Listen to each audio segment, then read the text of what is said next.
Done a lot of work with young people. You've worked alongside law enforcement with peaceaholics.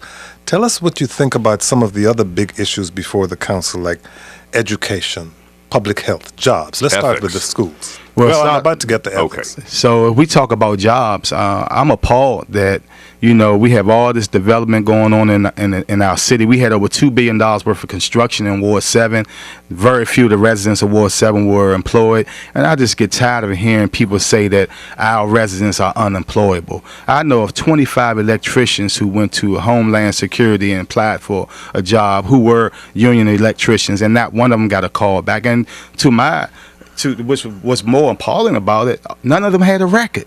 So if they can't get a job, what about all these other citizens in our wards who have records? So then you go and you look at the situation with economic development in the ward. We have all these things going on in the city, like I said, and nothing has been done to help the people who want to do things in our ward. It's like we're running away from the people who want to help us. We're slapping them in the face. So we have to address this. Another thing, Phelps, we spent $80 million to rebuild this school and train our young people to have skills so they can be employable. I know of young folks who've gotten a skill, who've gotten a trade and left Phelps and can't get a job. So with all these people coming from out of town and getting jobs in the District of Columbia, it seems like First Source is a joke and more rhetoric than a reality. That's something that I would fight for. Tom Sherwood mentioned ethical issues, casting a pretty dark shadow over the city council right now. The city's attorney general has sued a council member, accusing him of abusing city funds that were supposed to be directed to youth sports programs. That's Harry Thomas Jr.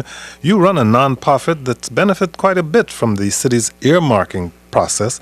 What thought have you put into how the council should respond to when it comes to ethics and transparency? Well, I'd like to put on the record that, I was one person who talked about a lot of the things that we see today, and it's part of it, I think, is my fault. I'm a very passionate person, and as a candidate and an elected official, I would have to tone it down some. Gandhi once said that,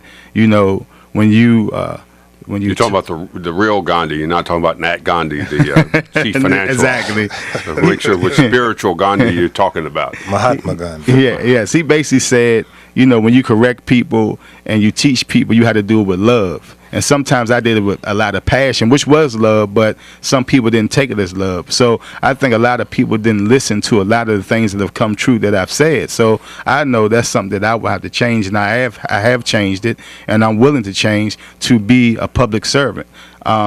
But there are people who have said that your group's relationship to Adrian Fenty and the Fenty administration was not all above board. They weren't very clear. There was not transparency as far as they were concerned. Well, the thing, what happened with that was we had some elected officials who utilized their public office and abused it to put out myths on people such as I. I'm so happy that Yvette Alexandra asked for an audit of my organization, because she did me a benefit, because I believe when it comes out, it will show that no money was misappropriated, that our books were good. We did the work. We didn't take $120,000 that was for the needy and spend it on things that it was not designated for. Who's doing that audit? DC auditor? DC auditor. It's been going on for a long time, and I believe we will have a draft next week, which we will put out in the public immediately, because we know that there's nothing that we've done that's illegal, and that we had over 70 people employed, the majority of them returned citizens.